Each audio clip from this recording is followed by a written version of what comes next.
journal télévisé des élèves de CM1B de l'école Charles Péguy à Paris. Je m'appelle Carla et je vais vous présenter ce journal consacré aux élections présidentielles 2017. Tous les journalistes de la classe ont travaillé pendant 1 mois et demi pour réaliser ce journal. Ils vous parleront des conditions pour être candidat, du déroulement d'une élection, des pouvoirs du président de la République, du palais de l'Élysée et enfin des 7 présidents de la Ve République. Commençons avec Emma. Bonsoir Emma. Vous allez nous parler pour débuter sur les conditions nécessaires pour être candidat à l'élection présidentielle. Bonsoir. Voilà donc les éléments nécessaires pour se présenter à l'élection présidentielle. Pour être candidat, il faut avoir au moins 18 ans, être de nationalité française, ne pas avoir eu d'ennui avec la justice, il faut avoir 500 parrainages d'élus, maires, députés, sénateurs. Il est possible de se présenter seul ou sous l'étiquette d'un parti politique. Le président choisi est élu pour un mandat de 5 ans. C'est un quinquennat. Merci Emma. Écoutons maintenant Cassien qui va nous présenter le déroulement du vote. Bonsoir. Voilà les points importants pour le bon déroulement du vote lors de l'élection présidentielle. Les élections présidentielles 2017 débuteront le dimanche 23 avril avec le premier tour. Les 2 candidats ayant reçu le plus de voix participeront au deuxième tour le dimanche 7 mai. En France, voter est un droit, mais ce n'est pas obligatoire. On vote le dimanche de 8h à 19h et jusqu'à 20h dans certaines communes.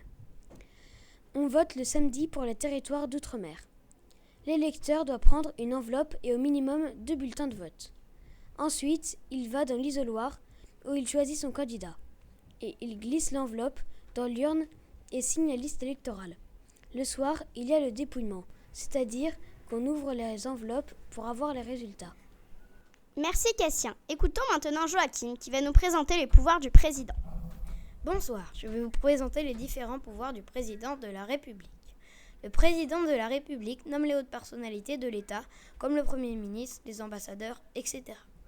Il signe les décrets et les lois, il publie les lois votées afin qu'elles deviennent applicables. Il peut dissoudre l'Assemblée nationale, il peut décider de faire voter les citoyens hors d'une période électorale, par exemple lors d'un référendum. Il est le chef des armées, c'est lui qui décide ou non d'envoyer des soldats dans les pays en guerre. Il discute parfois directement avec d'autres dirigeants pour tenter d'éviter ou d'arrêter des guerres. Il représente le pays tout entier, il parle au nom de la France et de tous les Français. Le président de la République, comme les autres chefs d'État, gouverne les 28 États de l'Union européenne et est membre du Conseil européen. Merci Joachim pour toutes ces explications.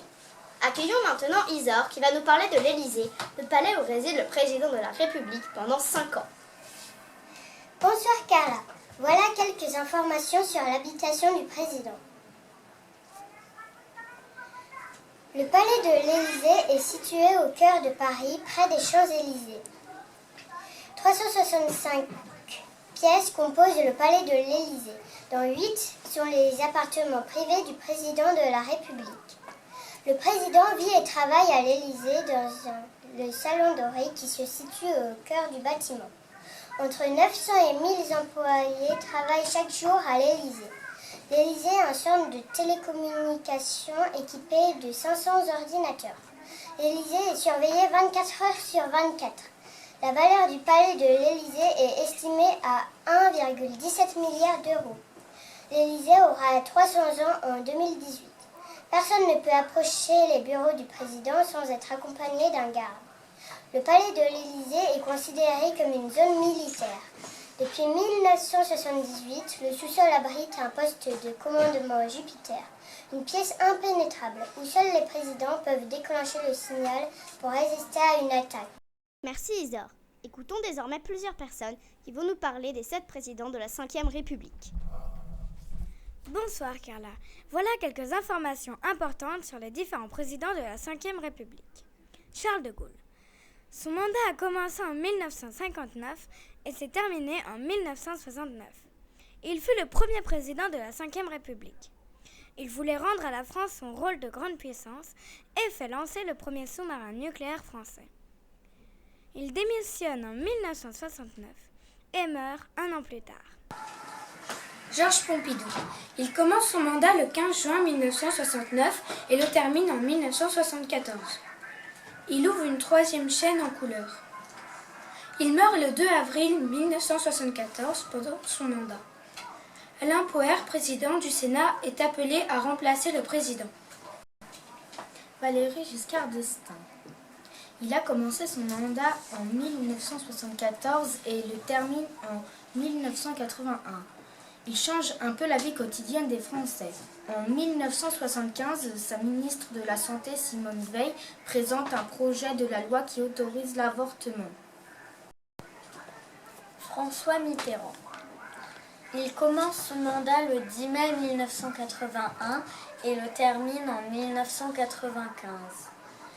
Il abolit la peine de mort. François Mitterrand et Helmut Kohl, chancelier allemand, créent l'Union européenne entre 12 pays, 28 en 2017 avec le traité de Maastricht aux Pays-Bas.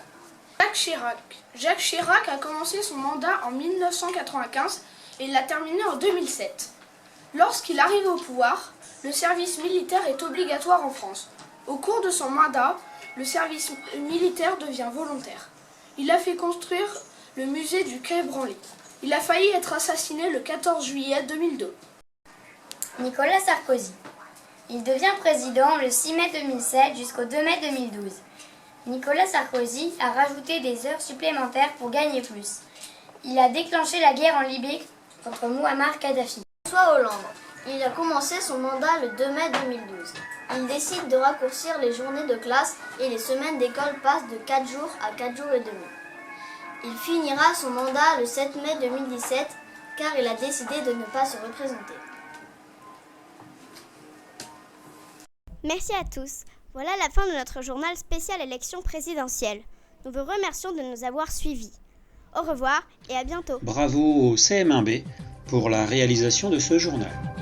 Eugénie qui a géré la caméra, Isée, Paul, Charles, Gabriel D, Barnabé, Cassien, Victor, Nina, Christina, Joachim, Anna, Gabriel H, Carla qui a présenté le journal, Achille, Jeanne, Robinson, Emma, Octave qui a enregistré avec le micro, Sacha qui a géré les images du tableau, Mathis, Isor, Roxane, Éléonore, Eleanor et Frédéric, le maître de la classe. Merci d'avoir regardé notre journal sur les élections.